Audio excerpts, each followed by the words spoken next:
लक्षण है। अंग्रेजों के जमाने में लंबी लंबी लाइन में लगना पड़ता था तो थोड़ी सी चीनी मिलती थी, चावल मिलता था, गेहूं मिलता था। आज आजादी के 50 साल के बाद भी लंबी लंबी लाइन में लगकर हम थोड़ा सा घासलेट लेकर आते हैं। इसका माने क्या? आजादी कहीं से भी आई नहीं है। दुर्भाग्य से गुलामी की वही व्यवस्था चल रही है जो अंग्रेजों के जमाने में चलती थी। सब कुछ वही चल रहा है जो अंग्रेजों के जमाने में चलता था। इसलिए हमारे संविधान में एक आर्टिकल है जिसका जिक्र मैंने किया आपसे। उस आर्टिकल में साफ साफ लिखा हुआ है कि आजादी मिलने के बाद भी हिंदुस्तान में अंग्रेजों के बनाए वो सारे कानून चलते रहेंगे। क्यों चलेंगे?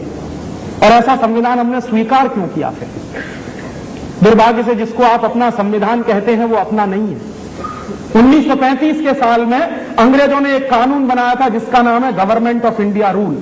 और आप लोगों को मैं बहुत एक गंभीर बात बताने जा रहा हूं कि 1935 में गवर्नमेंट ऑफ इंडिया रूल अंग्रेजों ने बनाया था। क्यों अंग्रेजों ने बनाया था government of India rule? Hindustan के लोगों पर राज्य करने के लिए, शासन करने के लिए और बर्बाद करने के लिए। वही गवर्नमेंट ऑफ इंडिया रूल के शुरू के जो 95 आर्टिकल्स हैं वही संविधान में शामिल कर लिए गए। ये अपना नहीं है और ये भारतीय संविधान नहीं है। इसका सबूत अगर आपको लेना हो तो संविधान सभा की बहस पढ़िए, थोड़ा सा दिमाग को खोलकर, बिना किसी प्रेजुडिस के, बिना किसी पूर्वाग्रह के संविधान सभा की बहस पढ़िए। भारत सरकार ने उसको छापा है और उस बहस को पढ़ते हुए एक दिन मुझे पता चला कि संविधान सभा में 15 और 16 दिसंबर की कोई तारीख है 1946 के साल में पंडित नेहरू भाषण कर रहे हैं। पंडित नेहरू क्या भाषण कर रहे हैं? वो कह रहे हैं कि संविधान सभा में हमको जो करना है उसके बारे में पंडित नेहरू क्या कह रहे हैं कि हमारे दोनों हाथ बंधे हुए हैं। अंग्रेजों की सरकार ने एक ड्राफ्ट बना के भेजा है, इसी ड्राफ्ट को हमको संविधान मानना है, ये हमारी मजबूरी है, हम कुछ नहीं कर सकते। ये पंडित नेहरू का भाषण है संविधान सभा। इसका माने ये संविधान तो पहले से ही तय होकर आया है। और ये संविधान आया कहां से? 1942 में क्रिप्स मिशन आया था। कैबिनेट मिशन का जो प्रस्ताव था उसको भारतीय संविधान में शामिल करना पड़ा और अंग्रेजों की सरकार ने जो तय कर दिया था उसी को भारतीय संविधान मानना पड़ा हमको। और ये संविधान भारतीय क्यों नहीं है?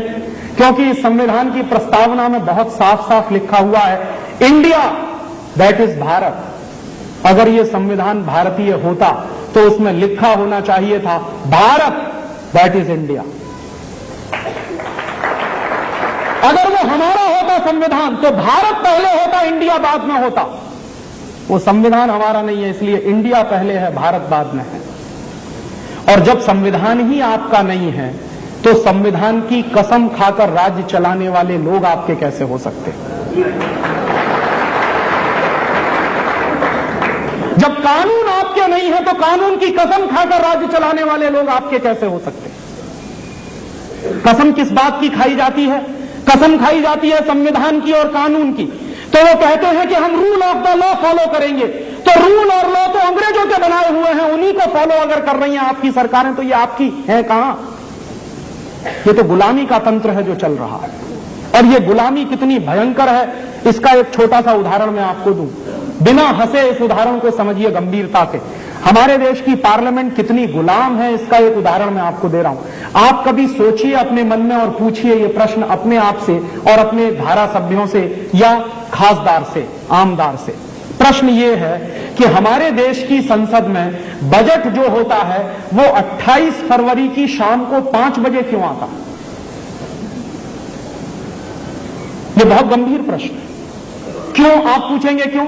क्योंकि संसद शुरू होती है सवेरे 11 बजे। तो बजट सवेरे 11 बजे क्यों नहीं आता? शाम को 5 बजे क्यों आता है? बजट तो सबसे महत्वपूर्ण घटना होती है किसी भी देश के लिए, और वो भी 28 फरवरी को ही क्यों होता है? तो एक दिन हम लोगों ने जब पता लगाने की कोशिश की तो हमको जानकारी मिली कि 28 फरवरी को इंग्लैंड में बजट पेश किया जाता है। क्यों? क्योंकि इंग्लैंड में 1 मार्च से नया फाइनेंशियल ईयर शुरू होता है और 1 अप्रैल से लागू होता है। तो उनके यहां बजट आता है 28 फरवरी की तारीख को। तो इंग्लैंड का नया फाइनेंशियल ईयर, इंग्लैंड का नया वित्तीय वर्ष शुरू होता है 1 मार्च से, तो उनके यहां बजट आता है 28 फरवरी को। तो हमारे यहां तो नहीं है ऐसा। हिंदुस्तान में तो नया वित्त साल शुरू होता है दीपावली के दिन से। तो हमारा बजट आना चाहिए दीपावली से एक दिन पहले, लेकिन वो आता है 28 फरवरी की। क्यों? अंग्रेजों ने ये परंपरा चलाई थी हमारे देश में। तो अंग्रेजों की सरकारें जब चलती थी तो वो हिंदुस्तान में भी फाइनेंशियल ईयर 1 मार्च से ही शुरू करवाया था। तो वो फाइनेंशियल ईयर आज 50 साल के बाद भी 1 मार्च से क्यों चल रहा, और बजट 28 फरवरी को ही क्यों आता? मैंने